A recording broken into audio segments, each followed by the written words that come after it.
इतने कमेंट्स आए हैं, इतने इनबॉक्सेस आए हैं कि मैडम CSS के बारे में बता दें। CSS सेंट्रल सुपीरियर सर्विसेज के बारे में आप हमें गाइड कर दें कि एज अ बिगनर हम इसकी कैसे तैयारी करें और किस तरह से तैयारी की जाती है, ज़ीरो से स्टार्ट कैसे करें, ये क्या होता है क्या नहीं होता। तो आज आपके इनबॉक्सेस के जितने सवाल हैं, ये इस वीडियो में मैं आपको तमाम सवालों के जवाब देने जा रही हूँ। तो इस वीडियो को लाजमी वॉच कीजिएगा और इस वीडियो को शेयर भी कीजिएगा और पूरी कंप्लीट देखिएगा। इसमें आपके तमाम सवालों के जवाबात मिलेंगे। CSS कैसे शुरू करना है, ज़ीरो से तैयारी कैसी होगी, तो ये वीडियो आपने लाजमी देखनी है। तो CSS central superior services exam जो पाकिस्तान की सबसे मुश्किल तरीन एग्ज़ाम होता, जो फेडरल कमीशन के तहत कंडक्ट किया जाता है और हर साल ये एग्ज़ाम होता है।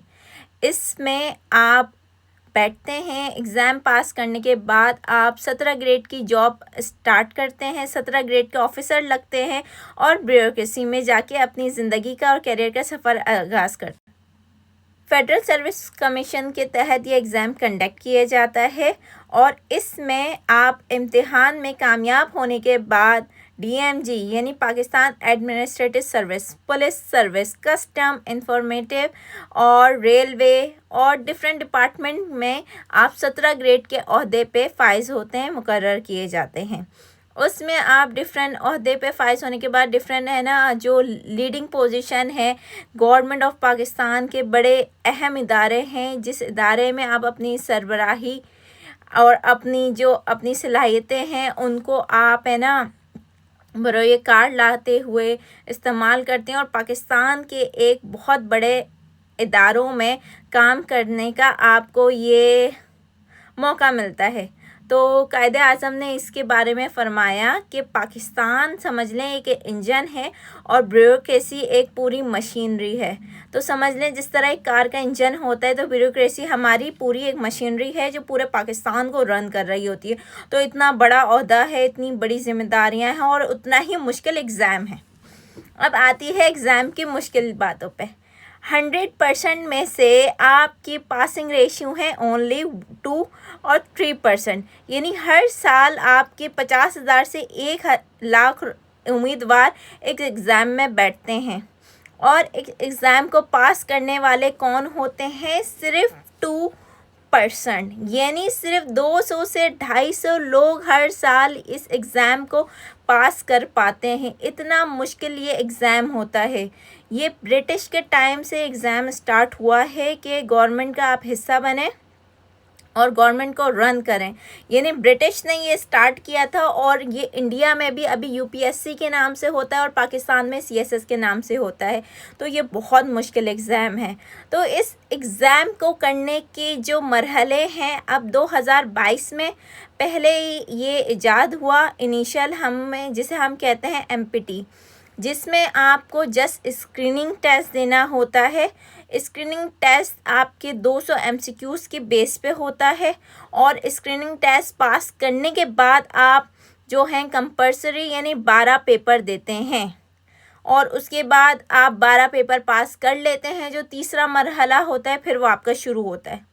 तो बेसिकली अगर हम देखें तो एग्ज़ाम का स्ट्रक्चर वो है पहले मरहले पर यानी MPT, जिसमें आपको MCQs दिए जाएंगे और MCQs में से आपको 33% यानी 200 MCQs में से 66 आपके सही होने चाहिए।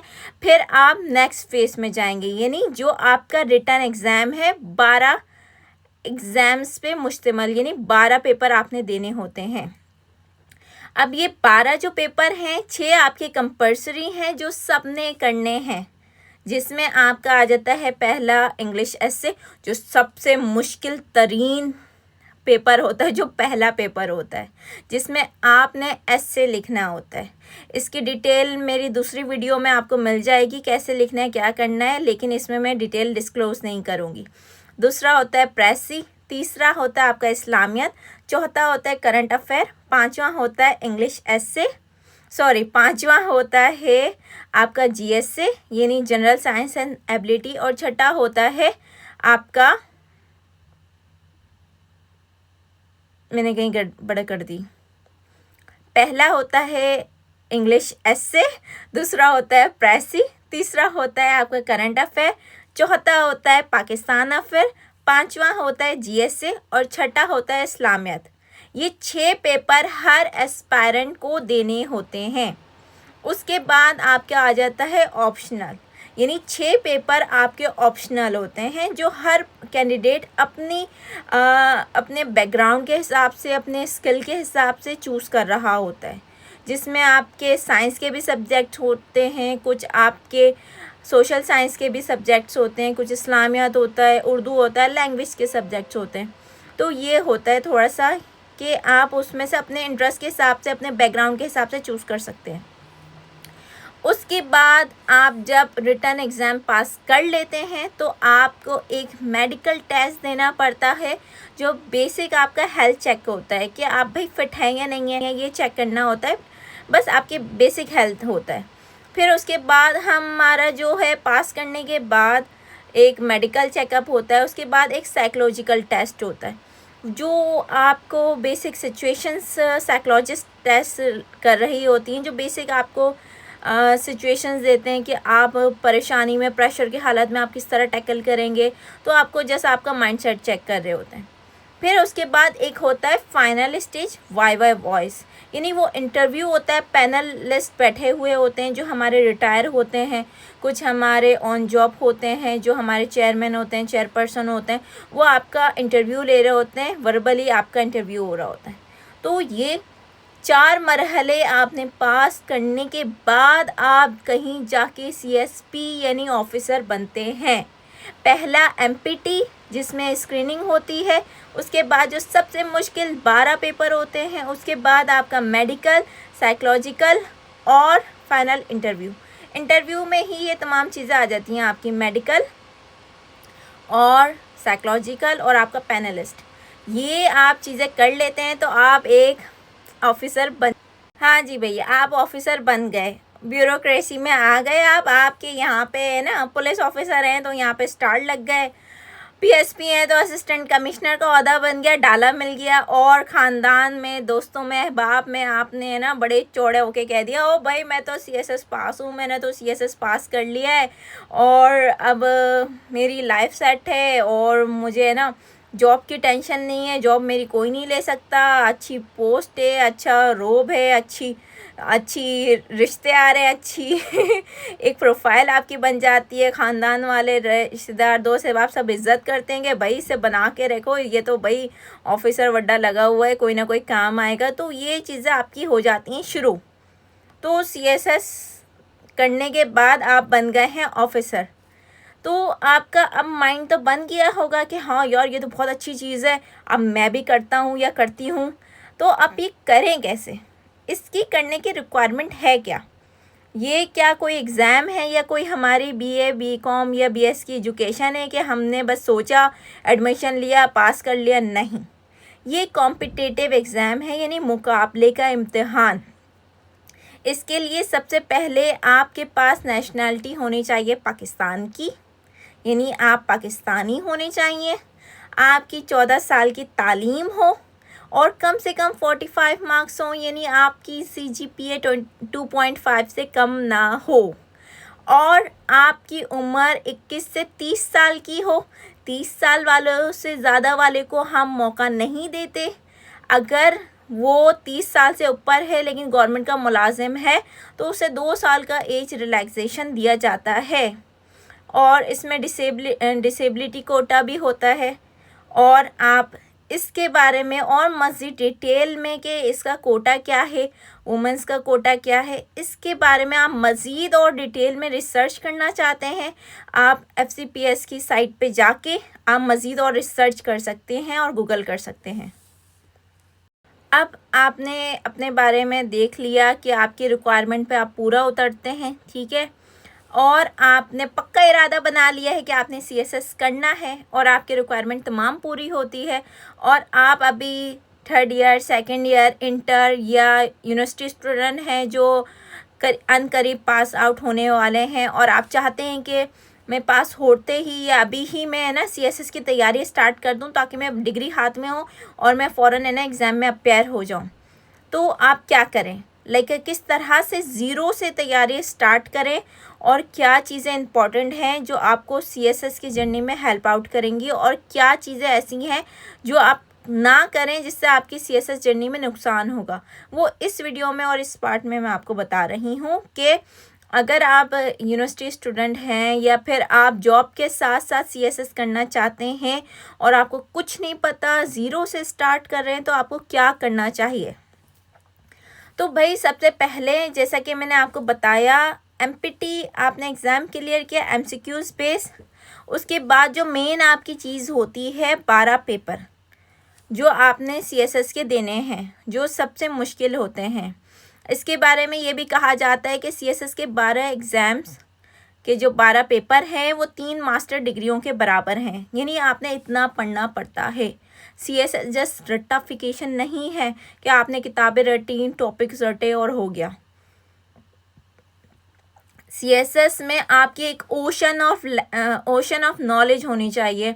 लाइक आपके पास काफ़ी ज़्यादा नॉलेज होनी चाहिए, लाइक करंट अफेयर के बारे में, ग्लोबल इश्यूज़ के बारे में और नॉर्मल जनरल टॉपिक्स के बारे में, ताकि आपके पास ऐसे आए, करंट अफेयर के क्वेश्चंस आए, पाकिस्तान अफेयर के, तो आप उसको हैंडल कर पाओ, उसके जवाब दे पाओ।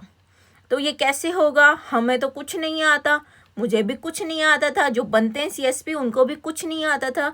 ये सब इस मरहले से गुज़रते हैं, पढ़ते हैं, जब सब हासिल कर पाते हैं। तो आपने भी वो करना है। सबसे पहले आपने अपनी नीयत पक्की करनी है, पक्का इरादा कर लेना है और CSS की तैयारी शुरू कर देनी है। अब शुरू किस तरह करनी है कि 12 पेपर होते हैं और तमाम के तमाम इंग्लिश लैंग्वेज में होते हैं। सबको आपने अटैम्प्ट इंग्लिश में करना होता है, सिवाय लैंग्वेज एग्ज़ाम्स के, जो आप जैसे सिंधी, पंजाबी, आप अगर एक ऑप्शनल चूज़ करते हैं तो वो आप उसमें लिखेंगे। बाकी तमाम पेपर्स आपने इंग्लिश में सॉल्व करने हैं। बस ये थोड़ा सा इस्लामियत पे उन्होंने जैसा ये मार्जिन दिया हुआ होता है कि इस्लामियत आप उर्दू में कर सकते हैं, लेकिन मेरा पर्सनल मशवरा यही होता है कि आप इंग्लिश में करें, क्योंकि 12 पेपर आपने सारे इंग्लिश में देने होते हैं। तो जब आप अपने स्टार्ट करते हैं एज अ ज़ीरो से, और अगर आप पढ़ रहे हैं तो आप सबसे पहले स्टार्ट करें इंग्लिश से। आपको अपनी इंग्लिश के बारे में पता होगा कि वो कितनी कमज़ोर है और आप इंग्लिश में किस तरह से हैं। अगर आप ये देखते हैं कि आप इंग्लिश में वीक हैं, तो आप अपने इंग्लिश ग्रामर को बेहतर करें, इंग्लिश के सेंटेंसेस बेहतर करें, उसमें जो is, am, are, was, were, AND और इन सब की जो है ना मिस्टेक्स होती है ना, उसको आप ख़त्म करें। और उसके बाद जब आपने इंग्लिश पे अपना फोकस कर लिया है कि हाँ भाई मेरी ये कोई गलतियाँ नहीं हैं, तो अब आप इंग्लिश को लिखना शुरू करें। कोई भी एक टॉपिक उठा लें और उस पर लिखें कि देखें कि आप क्या लिख पा रहे हैं। आजकल तो ChatGPT का ज़माना है, आजकल तो आर्टिफिशियल इंटेलिजेंस का ज़माना है। लैपटॉप खोलें, कंप्यूटर खोलें, उस पर अपनी अंग्रेज़ी लिखें और ChatGPT से पूछेंगे भाई ये जो मैंने लिखा है इसमें बताओ गलतियाँ कहाँ हैं और मेरा लेवल क्या है। वो आपको बता देगा भैया आप कितना लेवल पे हैं और आपको कितनी मेहनत करनी चाहिए।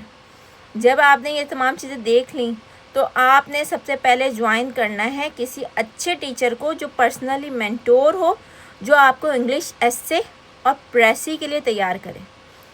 क्योंकि 14 साल की तालीम में हमने जितने भी इंग्लिश एस्से लिखे होते हैं ना, उसमें हमने एक भी एस्से खुद से नहीं लिखा होता, क्योंकि मुझे पता है पाकिस्तान का निज़ाम, मैं खुद पाकिस्तानी हूँ, मैंने नहीं लिखे थे। इंजीनियरिंग का बैकग्राउंड था मेरा, इंजीनियरिंग करके पास हुए थे और CSS की है ना हमने ना अपने ऊपर जिम्मेदारी ले ली थी और इतना मुश्किल सफ़र स्टार्ट किया था, तो मुझे भी नहीं पता था। तो ऐसे लिखना कैसे, और CSS के लेवल का वेरी डिफ़िकल्ट। आप 2000 से 3000 तक के वर्ड्स में आपको एक ऐसे लिखना होता है ऑन द स्पॉट।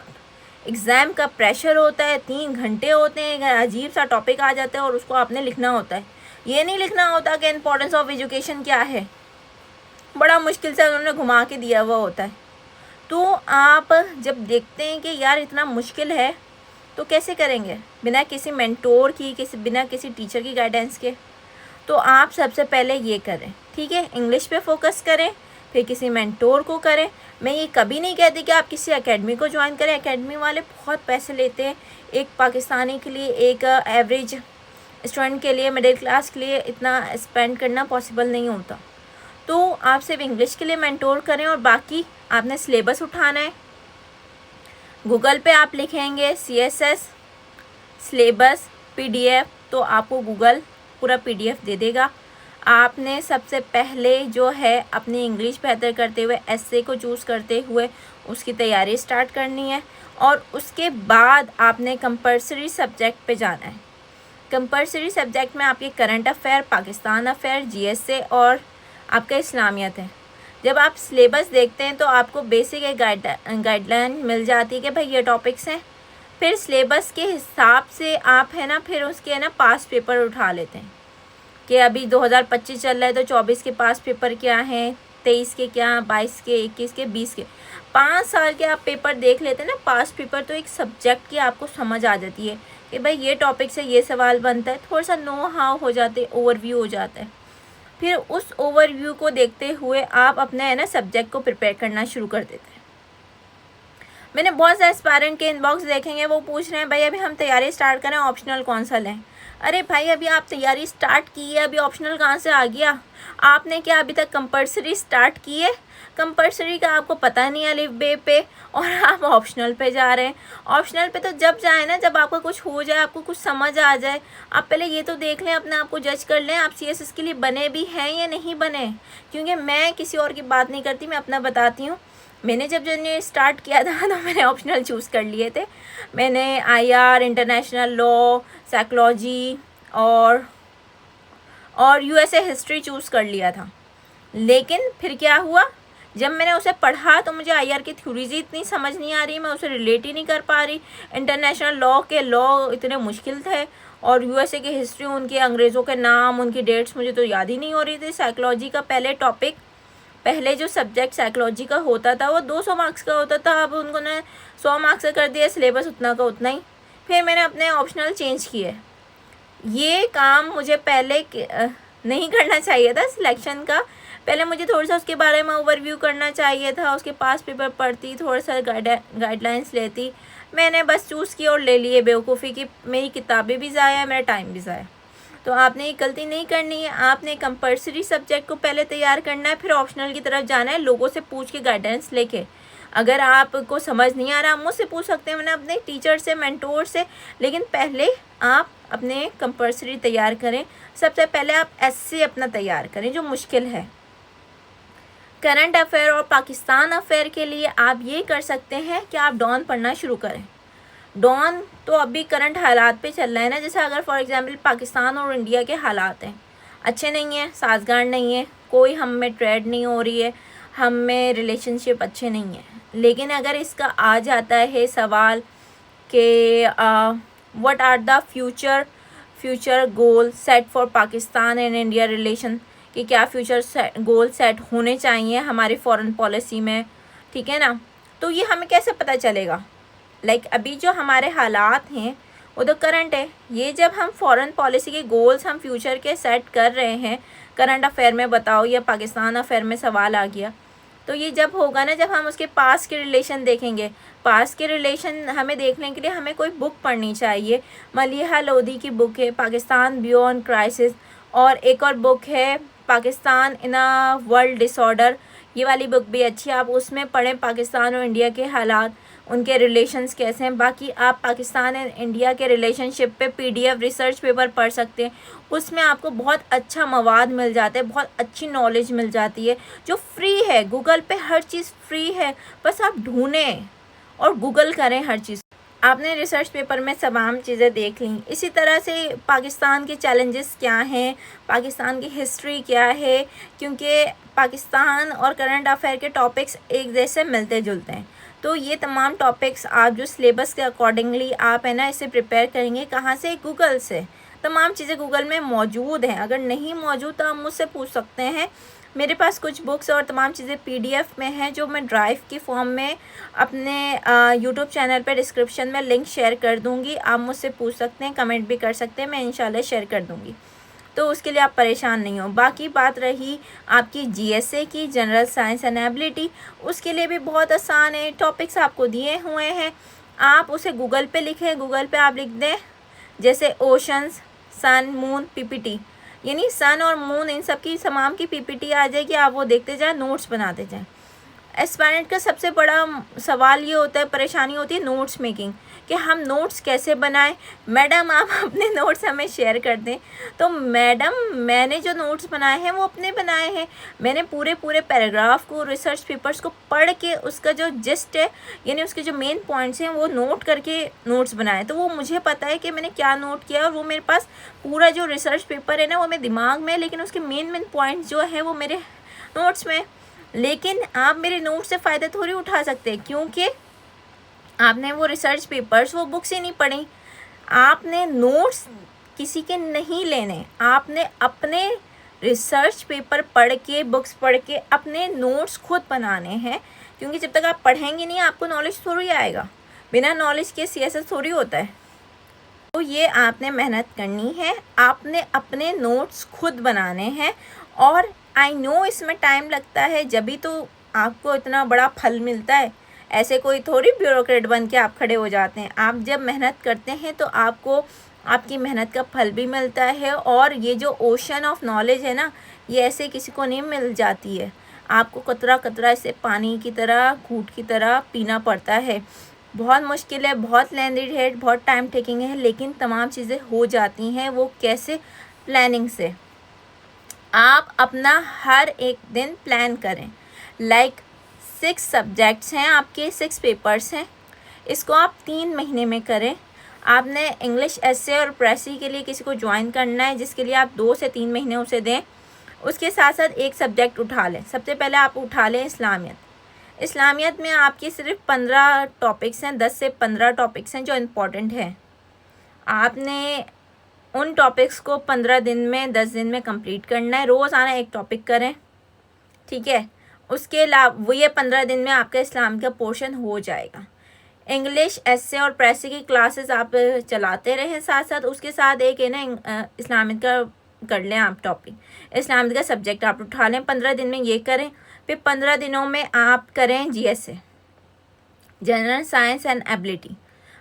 तो 1 महीने में आपका इस्लामियत और जनरल साइंस एंड एबिलिटी हो जाता है तैयार। उसके बाद जो महीना बचे, ठीक है, उसमें आपने करना है पाकिस्तान अफेयर और करंट अफेयर, ठीक है। आप जो इंग्लिश और प्रेसी कर रहे हैं, तो आप जो इंग्लिश की तैयारी कर रहे हैं उसमें आपने अपने डॉन को साथ रखना है। क्योंकि डॉन आप पढ़ते रहते हैं तो आप उसकी इंग्लिश में राइटिंग की, एक्सप्रेशंस की प्रैक्टिस भी करें, ठीक है ना। आपने ज़्यादा कन्फ्यूजन का शिकार नहीं होना। मैं आपको बहुत आसानी से बता देती हूँ। सबसे पहले आपने इंग्लिश एसे और प्रेसी के लिए किसी टीचर को ज्वाइन कर लेना है, ठीक है, जो आपको ये तमाम चीज़ें सिखाए और चेक करके, इवेल्युएट करके आपका काम बताए कि आपने जो किया है वो इतना गलत किया, इसको सही करने के तमाम तरीके बताए, ठीक है। ये 2 से 3 घंटे में हो जाता है। फिर आपने 1 घंटा अपना सर्व करना है, यूटिलाइज़ करना है न्यूज़पेपर पढ़ने में। न्यूज़पेपर पूरा नहीं पढ़ना, आपने सिर्फ एडिटोरियल और ओपिनियन डॉन न्यूज़पेपर की पढ़नी है।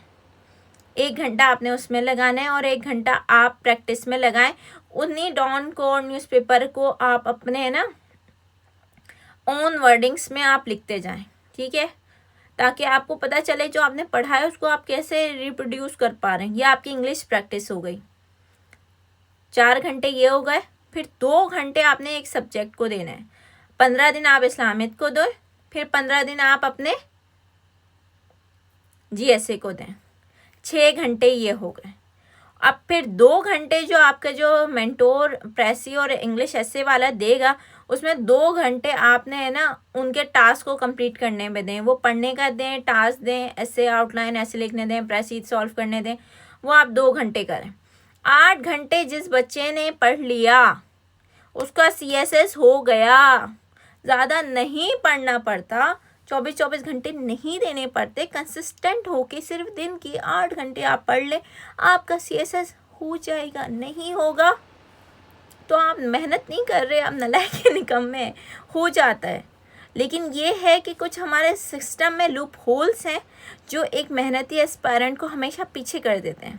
मेरी मिसाल ले लें तो ये चीज़ें हैं, आप जितनी भी मेहनत कर लें सिस्टम में ये थोड़े से लूप होल्स हैं, ये तमाम चीज़ें होती हैं, लेकिन आप फिर भी मेहनत से ना भागें, आप कोशिश करें। बाकी अल्लाह ताला, बहुत से ऐसे एस्पायरेंट्स हैं, मेरे खुद की जो मेंटोर, मेरे जो सर हमूद रांझा साहब, वो हमें बताते हैं कि जिनसे मैंने एसए और प्रेसी की क्लास ली थी और उन्होंने मुझे बहुत अच्छा पढ़ाया था, मेरे हक हलाल के पैसे बड़े हलाल हुए थे। उन्होंने हमें बताया था कि वो टाट के स्कूल्स में पढ़ते थे, लाइक वो इतने ज़्यादा वो थे, हम्बल उनका बैकग्राउंड था। तो उन्होंने मेरिट पे पोजीशन हासिल की और मेरिट पे CSS में उनका फर्स्ट अटैम्प्ट में उनकी एलोकेशन हुई थी। सेकंड में उनको अपना डिज़ायर ग्रुप नहीं मिला था। फिर थर्ड अटैम्प्ट में उनकी ओवरऑल पाकिस्तान में पोजीशन आई थी, उनकी 3rd पोजीशन बनी थी, टॉप किया था उन्होंने। और अपनी फर्स्ट अटैम्प्ट में भी टॉप 10 में वो आए थे sir Hamood Ranjha DMG group में। और उनकी 3rd अटैम्प्ट में उन्होंने पाकिस्तान एडमिनिस्ट्रेटिव सर्विस को ज्वाइन किया, जिसमें वो अपने जो हैं 3rd पोजीशन उनकी आई थी। तो वो बताते हैं, और मैंने काफ़ी सारे ऐसे को देखा कि मेरिट में हो जाते हैं उनका। अब सिस्टम के लूप होल्स तो हैं, लेकिन हमें डिस्करेज नहीं होना, डिमोटिवेट नहीं होना और अपनी मेहनत करते रहनी है। तो आपको मैंने बेसिक स्ट्रक्चर तमाम चीज़ें बता दी हैं। अब ऑप्शनल सब्जेक्ट का क्या है, किस तरह उसको सिलेक्ट करना है और किस तरह से ऑप्शनल की तैयारी होगी और कौन सा सब्जेक्ट लेना चाहिए, अब इसके बारे में मैं नेक्स्ट वीडियो बनाऊंगी। आपने अपने जो भी सवाल हैं इस वीडियो के कमेंट में मुझे बता देना है। वीडियो कैसी लगी, इसमें क्या क्या कमियां हैं, क्या खामियां हैं, और अपने एस्पायरेंट्स और फैमिली फ्रेंड्स में ज़रूर शेयर कीजिएगा और मुझे ज़रूर पूछिएगा कि क्या बेहतर हो सकता है और क्या ऑप्शनल में आपको दुश्वारी हो रही है, या कोई अगर कोई बेसिक या आपके सवाल हों जो रह गए हों एड्रेस होना, वो आप कमेंट में पूछ सकते हैं। फिर अपना ख्याल रखेंगे। इंशाल्लाह नेक्स्ट वीडियो में आपसे मुलाकात होती है। अल्लाह हाफ़िज़।